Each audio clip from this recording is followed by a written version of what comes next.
Hey, and welcome to the Men on the Path to Love podcast, the Let Go of Your Ego episode. I'm Bill Simpson, your host. I coach men who are struggling in relationship, how to communicate effectively, build trust, and deepen intimacy so that they can be the best version of themselves in relationship and live the life they love.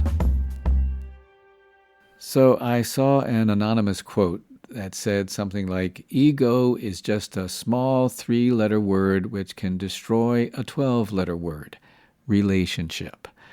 Well, I know my ego got in the way of previous relationships, and I could spend days talking about how our egos can get in the way of relationships. Today, I'm going to talk about how having to be right all the time can take a relationship down. And guess the part of us who wants to be right all the time? Our ego. So yeah, it's our ego who wants to be right. Having to be right all the time in our relationship is a huge problem. Having to be right can cause a disconnect, and your partner or spouse can feel like they don't matter.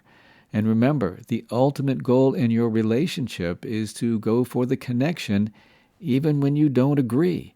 Or I should say, especially when you don't agree. Take Scott and Cindy, for example. Not their real names, by the way. Scott had his own very successful landscaping business, and Cindy was a tenured law professor at a major university. Because Cindy had a PhD, Scott was always a little intimidated by Cindy's education, because Scott only had 2 years of college until he quit to start his own business.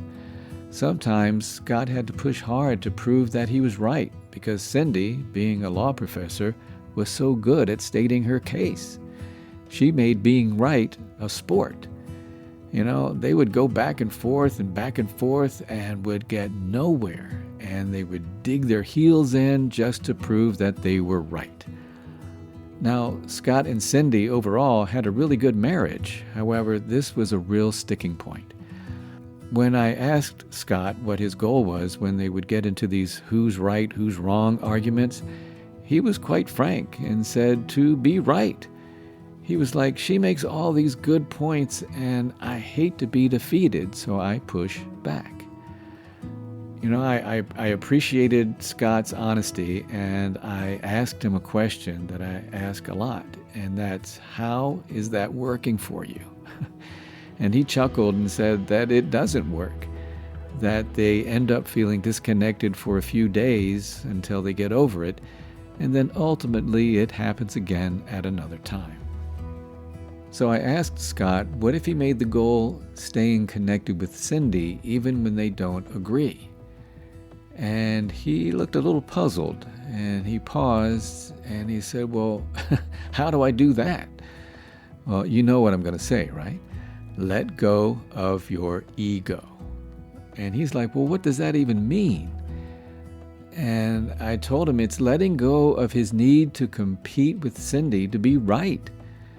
That dynamic can go on until the cows come home, and no one really wins because ultimately the relationship suffers. Letting go of having to be right in your relationship and go for the connection and what's best for the long term of the relationship is the way to go. It's okay to agree to disagree. Be flexible. Stop the endless arguments over who's right or who's wrong and work on staying connected. Now, this was a tough one for Scott and Cindy. Especially for Cindy because of her training and mindset as a lawyer and a law professor. When Scott let go of his ego and was able to be vulnerable and tell Cindy that he feels intimidated by her at times because of her education and profession and his own perceived lack of education and why he feels he has to push so hard to be right, Cindy was able to see the dynamic in a whole different light. She had no idea he felt that way. She even admitted that the work she's done for the past almost 20 years was all about being right. And she apologized for bringing that energy into their marriage. And she's working on letting go of her ego, too. Now, they don't always get it right or wrong. they tell me. Yet with their new awareness, they are navigating the rough waters much better. And that's going to do it for this episode of the Men on the Path to Love podcast, the Let Go of Your Ego episode. And you better believe I'll be talking more about letting go of your ego in future episodes. It's an ongoing process.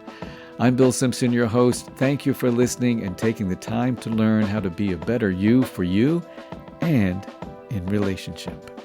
And remember, if you're having any challenges in your relationship or have any comments or suggestions for the podcast, or you want to join my email list, please email me at bill@pathwaystolivingwell.com. That's bill@pathwaystolivingwell.com. Now, there's one thing you'll hear me say a lot, and that is, what are you willing to do or not to do to improve your relationship? It's called doing the work, which can be hard, and it can scare the hell out of some people. So please join me for the next episode of the Men on the Path to Love podcast, the work episode. And until then, keep your heart open and stay on the path to love.